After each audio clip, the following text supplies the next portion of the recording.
Well, Robert, the third time you've played Bath in the Premiership here. I think every game seems to be very similar in terms of scoreline, but you're still to get that elusive win against Bath. Yeah, and a little frustrated. You know, there's a reality that I'm not kind of disappointed with the results, so to speak, because as I've said before, you have to take the results on the chin, but you can be frustrated with elements of your performance. And I think the first half we didn't look like a side who wanted to get out there and take the game by the scruff of the neck. And that's not saying there wasn't a physical effort out there or criticising too much, but you know, we slipped off tackles by going high. We looked a bit indecisive in the decision-making situations, and you know, shaped a kick but then decided to pass and then was stood still, and you know, instead of just going for it, genuinely going for one thing or the other and making things right by the effort and the endeavour you put into each decision you make. And that's a little bit frustrating for me, but the positives are the second half was almost the reverse of that, and we went for the game, and I think we've been a little unfortunate not to come away with a win. You know, we've come away with nothing, but you know, another pass goes to hand or one different decision, because I think within those periods when we were tapping and going and keeping the pressure on, a few gilt-edged opportunities did open up for us. We didn't convert them for various reasons, and ultimately that's cost us the game. Easy thing to say, but that opening half, was there a slight hangover from what happened in the second half against Clermont? Well, you don't know, do you? I mean, it's easy to say yes there was, or you know, the way I look at it is our second half performance says, well, there shouldn't have been any hangover, because it was there, we had it in our legs, we had it in our hearts to get out there and run and play. So for me, you know, I think that's just a bit of an excuse, and I think it seems to be an excuse people are trotting out. Oh, we were going to be tired from it. Well, you want to be a Highland Cup side, you want to be a good Premiership side, you deal with it, you know. And I'd rather look at it that way than make too many excuses. I'd rather say we've got to be able to deal with it, we've got to be better, you know, and we've got to keep moving forward. But I think massive elements of what we did today were really good, and we've just got to keep pushing.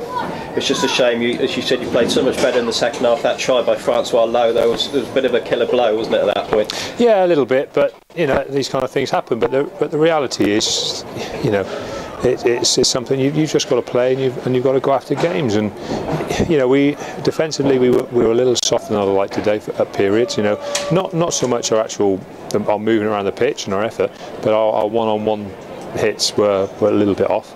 You know, that can be an element of us just like I say, just being a little bit off the money. But as I said, the game wore on, everything improved. Our defence improved, set piece, you know, everything got better. And I think those are just mental barriers the players have got to come through, and you only do that by experiencing things and getting on with it. Incredible finale where both sides are chasing a bonus, and it felt like we're going to be here until 6 o'clock. But yeah, and again, like a little frustrating that it finishes with us in their 22 getting driven into touch. You know, because as I said, you know, there was something out there in that game for us. But ultimately, you do have to stand here and take responsibility that, you know, you don't win many games if you don't go for it for the full 80 minutes. And I genuinely don't think we did for the full 80. You know, we played okay. Because Bath were a good side. You know, they've leaped as focus in the Premiership now. They're a top half Premiership side, and we've done okay here today. So you know, we're doing all right. You know, the concern for me now is that obviously next week becomes a really big game, and we've got to dust ourselves down and get a real enthusiasm to get after the game and win a big game of rugby. Worcester won last night against Sale, and your two matches with them last year were very, very tight, weren't they? Yeah, that's right, and it'll be tough again. You know, they're a good side, and they're moving forward.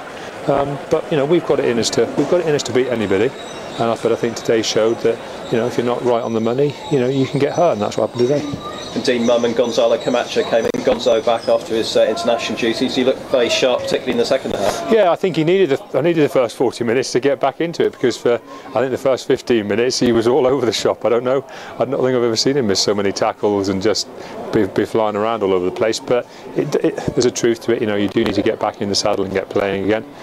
So he'll be better for today's performance. And as I said, you know, I think as long as we've learned a valuable lesson today, you know, I just want us to come to Bath and go for it from the first minute. And we seem to come here and be quite nervy and edgy, and the reality is, you know, we shouldn't be, because you don't win things by being nervy and edgy. You know, at half time we sat there and said, right, we're 8 points down, we've got nothing to lose here, guys. We've got nothing out of this game as it stands. Things can only get better. You know, let's get after it. And what happened? We nearly win the game. So I am frustrated, but at the same time, you know, anybody who watched that game of rugby won't say that Exeter didn't put in a decent performance. Well, hard lines on coming away with nothing, but thank you for joining us. No problem at all. Thanks, Nigel.